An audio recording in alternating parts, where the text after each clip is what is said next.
हर हर महादेव। सभी भक्तों को मेरा नमस्कार है। और बड़ी सुंदर शंकर भगवान का भजन लिखा हूँ मैं।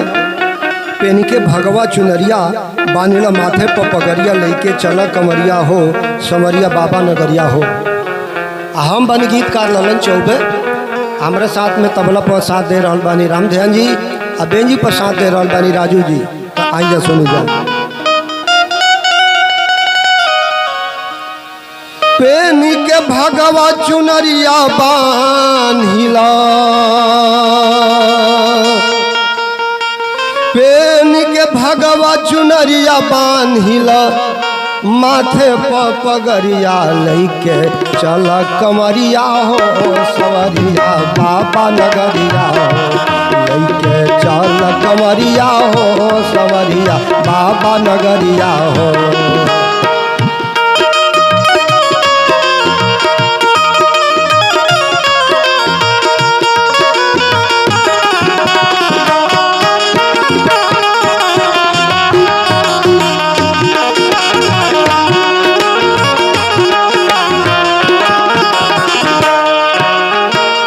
भगवा चुनरिया पेन के भगवा चुनरिया बांधिला माथे पर पगरिया लैके चला कमरिया हो समरिया बाबा नगरिया हो। लैके चला कमरिया हो सवरिया बाबा नगरिया हो।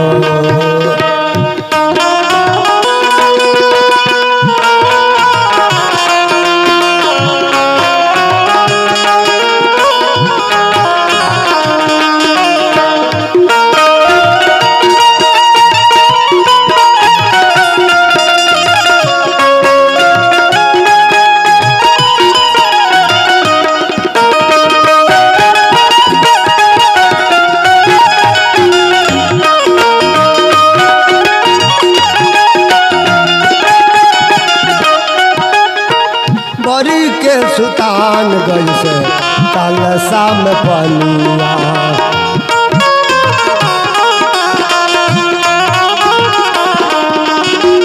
भरी के सुल्तान गज से कलसा में पनिया। गंगा स्नान करा बिखरी जवनिया, बोल बम के नारा से गूंजी हो,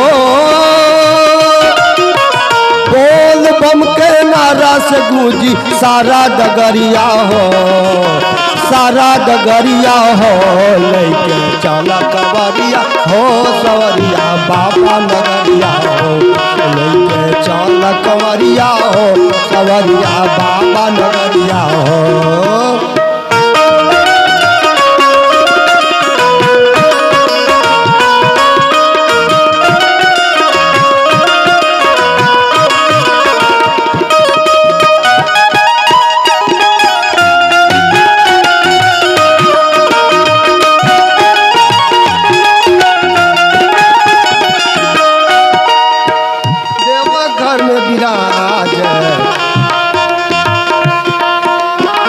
देवघर में विराजे पावन अविनाशी,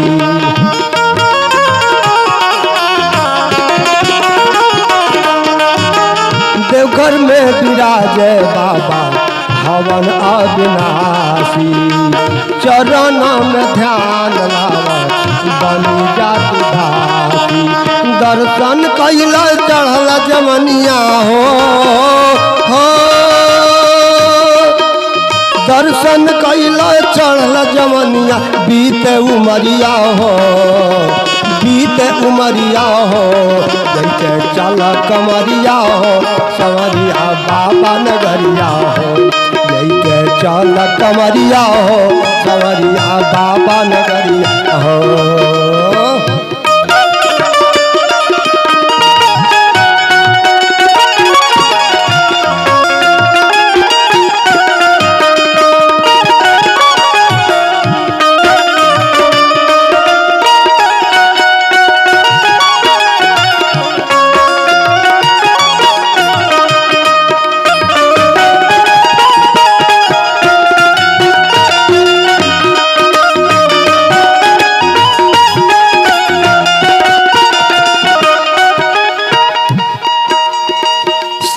के आकार के नथुनिया बना लो।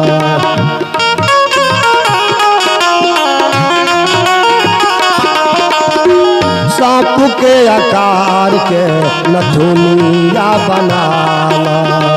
दोनों रे नए नावा में कजरा लगा लो। और घरदानी के दिल में बसा लो हो।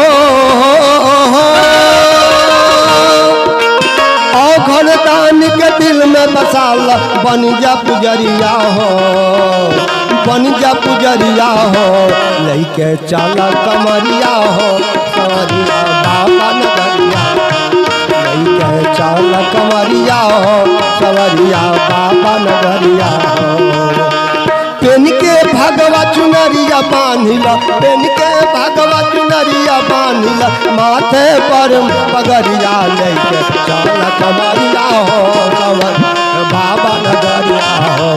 लेके चला कमरिया हो, सवरिया बाबा नगरिया हो। लेके चला कमरिया हो, सवरिया बाबा नगरिया हो। लेके चला कमरिया हो, सवरिया बाबा नगरिया।